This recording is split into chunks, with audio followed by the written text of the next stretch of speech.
ओम नमो भगवते वासुदेवाय। आपका भक्ति कथा चैनल पर स्वागत है। आपका दिन शुभ और मंगलमय हो। कार्तिक मास महात्म्य की कथा में अब तक आपने सुना कि जब जलंधर ने इंद्रपुरी जीत ली और भगवान विष्णु को भी जीत लिया, तब देवताओं का कार्य सिद्ध करने की इच्छा से नारद जी जलंधर के पास गए और जलंधर को कामोन्मत्त करने के उद्देश्य से उसे स्त्री रत्न प्राप्त करने के लिए कहा। जब जलंधर ने नारद जी से पूछा कि ऐसी स्त्री रत्न कहाँ मिलेगी, तब नारद जी ने सर्वांग सुंदरी पार्वती जी के मनोहर रूप की प्रशंसा की। अब आइए सुनते हैं इसके आगे की कार्तिक मास महात्म्य की कथा। यदि आप कथा सुनने के पश्चात ब्राह्मण दक्षिणा, अन्नदान, द्रव्यदान, वस्त्रदान इत्यादि देना चाहते हैं तो स्क्रीन पर दिए गए गूगल पे पर भेज सकते हैं। शांताकारं भुजंग सैनम पद्मनाभम सुरेशम विश्वाधारम गगन सदृशम मेघवर्णम शुभांगम लक्ष्मीकांतम कमल नयनम योगी ध्यान गम्यम वंदे विष्णु भवभयहरम सर्वलोकैकनाथम। राजा पृथु ने नारद जी से आगे पूछा, हे मुनि श्रेष्ठ, तब दैत्यराज ने क्या किया, वह सब मुझे विस्तार से सुनाइए। नारद जी बोले, मेरे चले जाने के बाद जलंधर ने अपने राहु नामक दूत को बुलाकर आज्ञा दी कि कैलाश पर एक जटाधारी शंभु योगी रहता है, उससे उसकी सर्वांग सुंदरी भार्या को मेरे लिए मांग लाओ।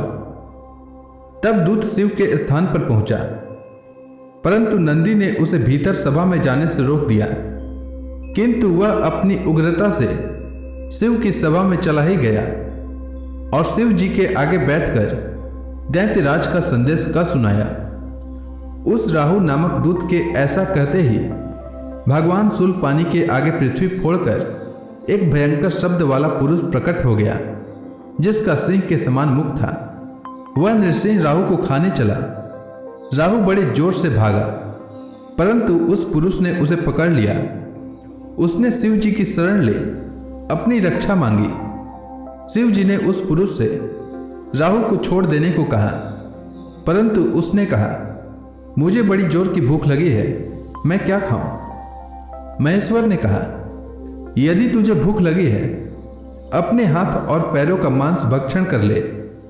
और उसने वैसा ही किया। अब केवल उसका सिर शेष मात्र रह गया। तब उसका ऐसा कृत्य देख शिव जी ने प्रसन्न हो उसे अपना आज्ञा पालक जान अपना परम प्रिय गण बना लिया। उस दिन से वह शिव जी के द्वार पर स्वकीर्ति मुख नामक गण होकर रहने लगा। राजा पृथु ने कहा, हे नारद जी, ये तो आपने भगवान शिव की बड़ी विचित्र कथा सुनाई है। अब कृपा करके आप यह बताइए कि उस समय राहु उस पुरुष से छूटकर कहाँ गया। नारद जी बोले, उससे छूटने पर वह दूत बर्बर नाम से विख्यात हो गया और अपना नया जन्म पाकर वह धीरे धीरे जलंधर के पास गया। वहां जाकर उसने शंकर की सब चेष्टा कही। उसे सुनकर दैत्यराज ने सब दैत्यों को सेना द्वारा आज्ञा दी। कालनेमी और शुंभ निशुंभ आदि सभी महाबली दैत्य तैयार होने लगे। एक से एक महाबली दैत्य करोड़ों करोड़ों की संख्या में निकल युद्ध के लिए जुट पड़े। महाप्रतापी सिंधु पुत्र शिव जी से युद्ध करने के लिए निकल पड़ा। आकाश में मेघ छा गए और बहुत अपशकुन होने लगे। शुक्राचार्य और कटे सिर वाला राहु सामने आ गए। उसी समय जलंधर का मुकुट खिसक गया, परंतु वह नहीं रुका। उधर इंद्रादि सब देवताओं ने कैलाश पर शिव जी के पास पहुंचकर सब वृत्तांत सुनाया और यह भी कहा कि आपने जलंधर से युद्ध करने के लिए भगवान विष्णु को भेजा था। वह उसके वशवर्ती हो गए हैं और विष्णु जी लक्ष्मी सहित जलंधर के अधीन हो उसके घर में निवास करते हैं। अब देवताओं को भी वहीं रहना पड़ता है। अब वह बलि सागर पुत्र आपसे युद्ध करने के लिए आ रहा है, अतएव आप उसे मारकर हम सबकी रक्षा कीजिए। यह सुनकर शंकर जी ने विष्णु जी को बुलाकर पूछा, हे ऋषिकेश, युद्ध में आपने जलंधर का संहार क्यों नहीं किया और वैकुंठ छोड़कर आप उसके घर में कैसे चले गए? यह सुनकर विष्णु जी ने हाथ जोड़कर नम्रतापूर्वक भगवान शंकर से कहा, उसे आपका अंशी और लक्ष्मी जी का भ्राता होने के कारण ही मैंने उसे नहीं मारा। यह बड़ा वीर और देवताओं से अजय है। इसी पर मुग्ध होकर मैं उसके घर में निवास करने लगा हूं। विष्णु जी के इन वचनों को सुनकर शंकर जी हंस पड़े। उन्होंने कहा, हे विष्णु, आप यह क्या कहते हैं? मैं उस दैत्य जलंधर को अवश्य मारूंगा। अब आप सभी देवता जलंधर को मेरे द्वारा ही मारा गया जान अपने स्थान पर जाइए। जब शंकर जी ने ऐसा कहा तो सब देवता संदेह रहित होकर अपने स्थान को चले गए। इसी समय पराक्रमी जलंधर अपनी विशाल सेना के साथ पर्वत के समीप आ कैलाश को घोर सिंहनाद करने लगा। दैत्यों के नाद और कोलाहल को सुनकर शिव जी ने नंदी आदि गणों को उससे युद्ध करने की आज्ञा प्रदान की। कैलाश के समीप भीषण युद्ध होने लगा। दैत्य अनेकों प्रकार के अस्त्र शस्त्र बरसाने लगे। भेरी, मृदंग, शंख और वीरों तथा हाथी, घोड़ों और रथों के शब्दों से शाब्दित हो पृथ्वी कांपने लगी। युद्ध में कट कर मरे हुए हाथी, घोड़े और पैदलों का पहाड़ लग गया। रक्त मांस का कीचड़ उत्पन्न हो गया। दैत्यों के आचार्य शुक्राचार्य जी अपने मृत संजीवनी विद्या से सब दैत्यों को जिलाने लगे। यह देखकर शिव जी के गण व्याकुल हो गए और उनके पास जाकर सारा वृतांत सुनाया। उसे सुनकर भगवान रुद्र के क्रोध की सीमा न रही। फिर तो उस समय उनके मुख से एक बड़ी भयंकर कृत्या उत्पन्न हुई, जिसकी दोनों जंघाएं ताल वृक्ष के समान थी। वह युद्ध भूमि में जा सब असुरों का चवर्ण करने लग गई और फिर वह शुक्राचार्य के समीप पहुंची और शीघ्र ही अपनी योनि में गुप्त कर लिया। फिर स्वयं भी अंतर्धान हो गई। शुक्राचार्य के गुप्त हो जाने से दैत्यों का मुख मलिन पड़ गया और वे युद्ध भूमि को छोड़कर भाग गए। इस पर शुंभ, निशुंभ और काल नेमी आदि सेनापतियों ने अपने भागते हुए वीरों को रोका। शिव जी के नंदी आदि गणों ने भी, जिसमें गणेश और स्वामी कार्तिकेय जी भी थे, दैत्यों से भीषण युद्ध करना आरंभ कर दिया। उस समय शिव जी के गण प्रबल थे और उन्होंने जलंधर के शुंभ, निशुंभ और महासुर काल नेमी आदि को पराजित कर दिया। यह देखकर सागर पुत्र जलंधर एक विशाल रथ पर चढ़कर, जिस पर लंबी पताका लगी हुई थी, युद्ध भूमि में आया। इधर जय और शील नामक शंकर जी के गण भी युद्ध में तत्पर होकर गरजने लगे। इस प्रकार दोनों सेनाओं के हाथी, घोड़े, शंख, भेरी और दोनों ओर के सिंहनाद से धरती त्रस्त हो गई। जलंधर ने कुहरे के समान असंख्य बाणों को फेंककर पृथ्वी से आकाश तक व्याप्त कर दिया और नंदी को 5, गणेश को 5, वीरभद्र को एक साथ ही 20 बाण मारकर उनके शरीर को छेद दिया और मेघ के समान गर्जना करने लगा। यह देख कार्तिकेय ने भी दैत्य जलंधर को अपनी शक्ति उठाकर मारी और घोर गर्जना किया, जिसके आघात से वह मूर्छित हो पृथ्वी पर गिर पड़ा। परंतु वह शीघ्र ही उठ पड़ा और क्रोधाविष्ट हो कार्तिकेय पर अपनी गदा से प्रहार करने लगा। ब्रह्मा जी के वरदान की सफलता के लिए शंकर पुत्र कार्तिकेय पृथ्वी पर सो गए। गणेश जी भी गदा के प्रहार से व्याकुल होकर धरती पर गिर पड़े। नंदी व्याकुल हो गदा प्रहार से पृथ्वी पर गिर गए। फिर दैत्य ने हाथ में परिघ ले शीघ्र ही वीरभद्र को पृथ्वी पर गिरा देख शंकर जी के गण चिल्लाते हुए संग्राम भूमि छोड़कर बड़े वेग से भाग चले। वे भागे हुए गण शीघ्र ही शिव जी के पास आ गए और व्याकुलता से युद्ध का सब समाचार कह सुनाया। लीलाधारी भगवान ने उन्हें अभय दे सबका संतोष वर्धन किया। अब रौद्र रूप महाप्रभु शंकर नंदी पर चढ़कर युद्ध भूमि में आए। उनको आया देखकर उनके पराजित गण फिर लौट आए और सिंहनाद करते हुए आयुधों से दैत्यों पर प्रहार करने लगे। भीषण रूपधारी रुद्र को देख दैत्य भागने लगे।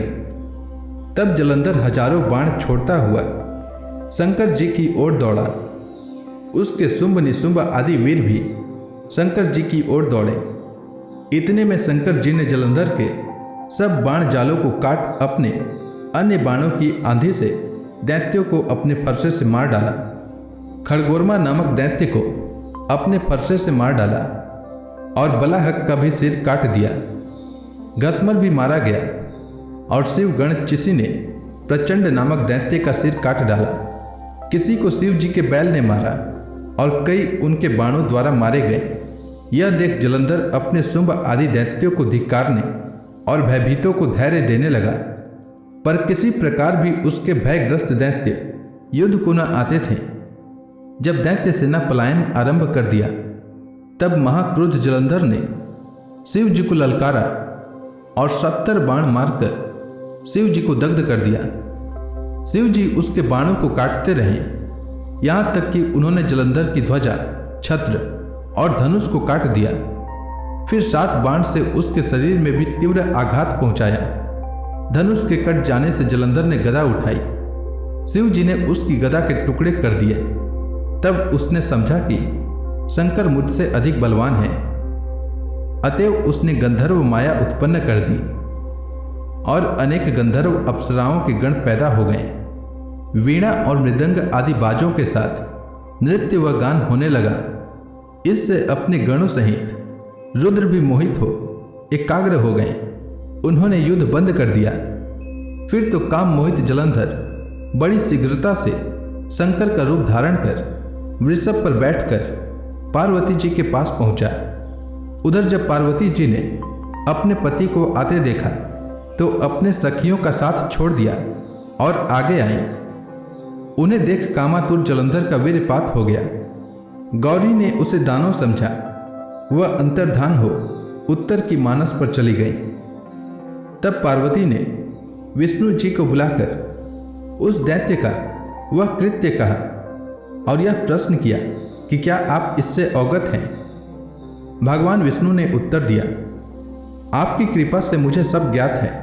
हे माता, आप जो भी आज्ञा करेंगी मैं उसका पालन करूंगा। जगत माता ने विष्णु जी से कहा, उस दैत्य ने जो मार्ग खोला है उसका अनुसरण उचित है। मैं तुम्हें आज्ञा देती हूं कि उसकी पत्नी का पतिव्रत भ्रष्ट करो, वह दैत्य तभी मरेगा। पार्वती जी की आज्ञा पाते ही विष्णु जी उसको सिरोधार्य कर छल करने के लिए जलंधर के नगर की ओर गए। तो इसी के साथ यह अध्याय यहीं तक समाप्त होता है। इसके आगे की कथा मैं कल के कार्तिक मास महात्म्य की कथा में सुनाऊंगा। तब तक के लिए भगवान हरि का नाम लेते रहें। तो प्रेम से बोलिए विष्णु भगवान की जय, माता लक्ष्मी की जय, शंकर भगवान की जय, माता पार्वती की जय। अब आइए सुनते हैं भागवत पुराण का अगला अध्याय। सौनक जी ने पूछा, धार्मिक शिरोमणि महाराज युधिष्ठिर ने अपनी पैतृक संपत्ति को हड़प जाने के इच्छुक आतताइयों का नाश करके अपने भाइयों के साथ किस प्रकार से राज्य शासन किया और कौन कौन से काम किए, क्योंकि भोगों में तो उनकी प्रवृत्ति थी ही नहीं। सूत जी कहते हैं, संपूर्ण सृष्टि को उज्जीवित करने वाले भगवान श्री हरि परस्पर की कलहाग्नि से दग्ध कुरु वंश को पुनः अंकुरित कर और युधिष्ठिर को उनके राज्य सिंहासन पर बैठाकर बहुत प्रसन्न हुए। भीष्म पितामह और भगवान श्री कृष्ण के उपदेशों के श्रवण से उनके अंतःकरण में विज्ञान का उदय हुआ और भ्रांति मिट गई। भगवान के आश्रय में रहकर वे समुद्र पर्यंत सारी पृथ्वी का इंद्र के समान शासन करने लगे। भीमसेन आदि उनके भाई पूर्ण रूप से उनकी आज्ञाओं का पालन करते थे। युधिष्ठिर के राज्य में आवश्यकतानुसार यथेष्ट वर्षा होती थी। पृथ्वी में समस्त अभीष्ट वस्तुएं पैदा होती थी। बड़े बड़े थनों वाली बहुत सी गौएं प्रसन्न रहकर गौशालाओं को दूध से सिंचती रहती थी। नदियां, समुद्र, पर्वत, वनस्पति, लताएं और औषधियां प्रत्येक ऋतु में यथेष्ट रूप से अपनी अपनी वस्तुएं राजा को देती थी। अजात शत्रु महाराज युधिष्ठिर के राज्य में किसी प्राणी को कभी भी आदि व्याधि अथवा दैविक, भौतिक और आत्मिक क्लेश नहीं होते थे। अपने बंधुओं का शोक मिटाने के लिए और अपनी बहन सुभद्रा की प्रसन्नता के लिए भगवान श्री कृष्ण कई महीनों तक हस्तिनापुर में ही रहे। फिर जब उन्होंने राजा युधिष्ठिर से द्वारका जाने की अनुमति मांगी, तब राजा ने उन्हें अपने हृदय से लगाकर स्वीकृति दे दी। भगवान उनको प्रणाम करके रथ पर सवार हुए। कुछ लोगों ने, समान उम्र वालों ने उनका आलिंगन किया और कुछ छोटी उम्र वालों ने उन्हें प्रणाम किया। उस समय सुभद्रा, द्रौपदी, कुंती, उत्तरा, गांधारी, धृतराष्ट्र, युयुत्सु, कृपाचार्य, नकुल, सहदेव, भीमसेन, धौम्य और सत्यवती आदि सब मूर्छित से हो गए। वे सारंग पाणी श्री कृष्ण का विरह नहीं सह सके। भगवत भक्त सत्पुरुषों के संग से जिसका दुस्संग छूट गया है, वह विचारशील पुरुष भगवान के मधुर मनोहर सुयस को एक बार भी सुन लेने पर फिर उसे छोड़ने की कल्पना भी नहीं करता। उन्हीं भगवान के दर्शन तथा स्पर्श से, उनके साथ आलाप करने से तथा साथ ही साथ सोने, उठने बैठने और भोजन करने से जिनका संपूर्ण हृदय उन्हें समर्पित हो चुका था, वे पांडव भला उनका विरह कैसे सह सकते थे। उनका चित्त द्रवित हो रहा था। वे सब निर्निमेष नेत्रों से भगवान को देखते हुए स्नेह बंधन से बंधकर जहां तहां दौड़ रहे थे। भगवान श्री कृष्ण के घर से चलते समय उनके बंधुओं की स्त्रियों के नेत्र उत्कंठावश उमड़ते हुए आंसुओं से भर आए, परंतु इस भय से कि कहीं यात्रा के समय अपशकुन न हो जाए, उन्होंने बड़ी कठिनाई से उन्हें रोक लिया। भगवान के प्रस्थान के समय मृदंग, शंख, भेरी, वीणा, ढोल, नरसिंगे, धुंधुरी, नगारे, घंटे और दुंदुभियां आदि बाजे बजने लगे। भगवान के दर्शन की लालसा से कुरुवंश की स्त्रियां अटारियों पर चढ़ गई और प्रेम, लज्जा एवं मुस्कान से युक्त चितवन से भगवान को देखती हुई उन पर पुष्पों की वर्षा करने लगी। उस समय भगवान के प्रिय सखा घुंघराले बालों वाले अर्जुन ने अपने प्रियतम श्री कृष्ण का वह श्वेत छत्र, जिसमें मोतियों की झालर लटक रही थी और जिसका डंडा रत्नों का बना हुआ था, अपने हाथ में ले लिया। उद्धव और सात्विकी बड़े विचित्र चंवर डुलाने लगे। मार्ग में भगवान श्री कृष्ण पर चारों ओर से पुष्पों की वर्षा हो रही थी। बड़ी ही मधुर झांकी थी। जहां तहां ब्राह्मणों के दिए हुए सत्य आशीर्वाद सुनाई पड़ रहे थे। वे सगुण भगवान के तो अनुरूप ही थे, क्योंकि उनमें सब कुछ है, परंतु निर्गुण के अनुरूप नहीं थे, क्योंकि उनमें कोई प्राकृत गुण नहीं है। हस्तिनापुर की कुलीन रमणियां, जिनका चित्त भगवान श्री कृष्ण में रम गया था, आपस में ऐसी बातें कर रही थी जो सबके कान और मन को आकृष्ट कर रही थी। वे आपस में कह रही थी, सखियों, ये वे ही सनातन परम पुरुष हैं जो प्रलय के समय भी अपने अद्वितीय निर्विशेष स्वरूप में स्थित रहते हैं। उस समय सृष्टि के मूल ये तीनों गुण भी नहीं रहते। जगदात्मा ईश्वर में जीव भी लीन हो जाते हैं और महतत्व आदि समस्त शक्तियां अपने कारण अव्यक्त में सो जाती हैं। उन्होंने ही फिर अपने नाम रूप रहित स्वरूप में नाम रूप के निर्माण की इच्छा की तथा अपनी काल शक्ति से प्रेरित प्रकृति का, जो कि उनके अंशभूत जीवों को मोहित कर लेती है और सृष्टि की रचना में प्रवृत्त रहती है, अनुसरण किया और व्यवहार के लिए वेदादि शास्त्रों की रचना की। इस जगत में जिसके स्वरूप का साक्षात्कार जितेंद्रिय योगी अपने प्राणों को वश में करके भक्ति से प्रफुल्लित निर्मल हृदय में किया करते हैं, ये श्री कृष्ण वही साक्षात पर ब्रह्म है। वास्तव में इन्हीं की भक्ति से अंतःकरण की पूर्ण शुद्धि हो सकती है, योगादि के द्वारा नहीं। वास्तव में ये वही हैं जिनकी सुंदर लीलाओं का गायन वेदों में और दूसरे गोपनीय शास्त्रों में व्यास आदि रहस्यवादी ऋषियों ने किया है, जो एक अद्वितीय ईश्वर हैं और अपनी लीला से जगत की सृष्टि, पालन तथा संहार करते हैं, परंतु उसमें आसक्त नहीं होते। जब तामसी बुद्धि वाले राजा अधर्म से अपना पेट पालने लगते हैं, तब यही सत्व गुण को स्वीकार कर ऐश्वर्य, सत्य, रीत, दया और यश प्रकट करते और संसार के कल्याण के लिए युग युग में अनेकों अवतार धारण करते हैं। अहो, यह यदुवंश परम प्रशंसनीय है, क्योंकि लक्ष्मीपति पुरुषोत्तम श्री कृष्ण ने जन्म ग्रहण करके इस वंश को सम्मानित किया है।